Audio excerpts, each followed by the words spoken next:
ท่านกล้าที่จะไปกดหัวใจให้หูบิดานัยเนี่ยบนหูของข้าพเจ้าท่านคือบกดให้ข่อยนี่ที่ข้าพเจ้าบกดหูหัวใจให้ท่านฮะเนื่องจากว่าท่านน่ะยังรอบ่พอถ้าท่านกล่าวมาจังสั้นข้าพเจ้ากับท่านคือสิมีเรื่องกันแล้วถ้านั่นเป็นความประสงค์ของท่านข้าพเจ้าก็ยินดีที่จะมีเรื่องกับท่านเอาเนาะเขาพักเบิ่งโฆษณาก่อนเนาะเขาต้องมาเบิ่งว่าโฆษณามันมีอย่างดีเนาะเป่าเลย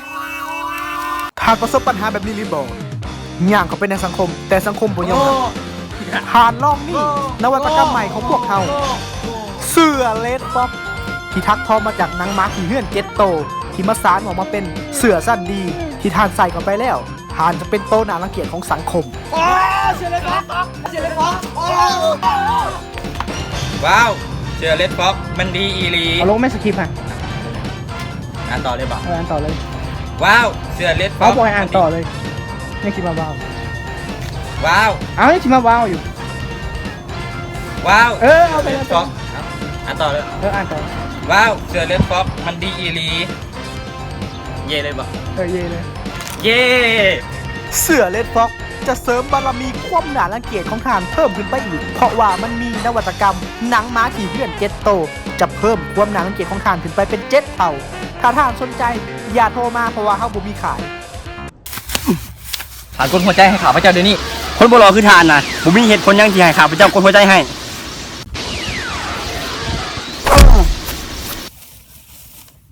ข้าพเจ้ามาขอให้ทานกดหัวใจให้ซื่อๆเป็นยังทานคือเหตุกับข้าพเจ้าแบบนี้ห่วยก็ย้อนว่าท่านน่ะบ่รอแถมขี้ได้เพราะยังมาเสนอใบหน้าให้ข้าพเจ้ากดหัวใจให้อยู่เนาะทานเข้ากับข้าพเจ้าแบบนี้ฮู้บ่ข้าพเจ้าเป็นคนที่รอที่สุดในประเทศลาวเบดานายยังฉูบ่ได้ฮู้บ่เป็นยังข้าพเจ้าจึงรอข้าพเจ้าบ่สามารถฮู้ได้เพราะว่าข้าพเจ้าเสือเลดฟ็อกนี่สนใจโทรเข้ามาที่เบอร์ลุมคลิปนี่นั่นได้ที่ข่อยได้ใส่เสือเลดฟ็อกมาเท่าดอกไม้ที่ข่อยบ่เคยหามันได้เดี๋ยวนี้ข่อยหามันได้แล้วสู้เอาเสือเลดฟ็อกให้กูแน่เบอร์มันข่อยใส่เสือนี่เลยหามันได้เลยข่อยเอาผ้ามันไปห้องเสือทุกคนมาไปที่อยากใส่โอ้เย่ข่อยดีใจหลายถ้าบ่มีเสือนี่ข่อยคือสิย้ายทางดอกไม้บ่ได้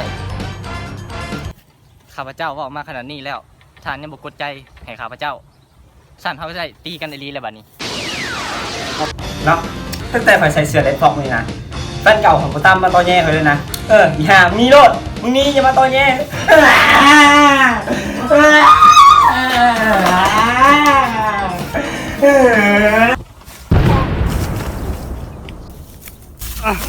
สกดหัวใจให้หรือบกด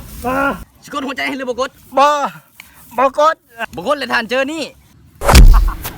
กดหัวใจกดหัวใจกดหัวใจกดหัวใจกดหัวใจถ้าท่านอยากมีคนกดหัวใจให้ทานหลายๆฮะแนะนำให้ท่านไปบริจาคเงินซื้อเสื้อเลดฟ็อกมาใส่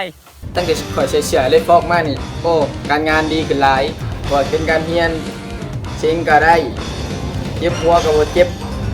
โรคชั้นต่างๆก็เศร้าเจ็บหัวปวดห้าปวดขี่ปวดเหนียวเศร้าเลยนะเศร้าดีหลายเสือตัวนี้ดีหลายเศร้าเลยรถเศร้าเลย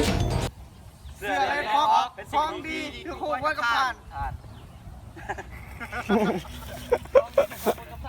ยังคือว่าลิ้นพันกันแท้พอแล้ว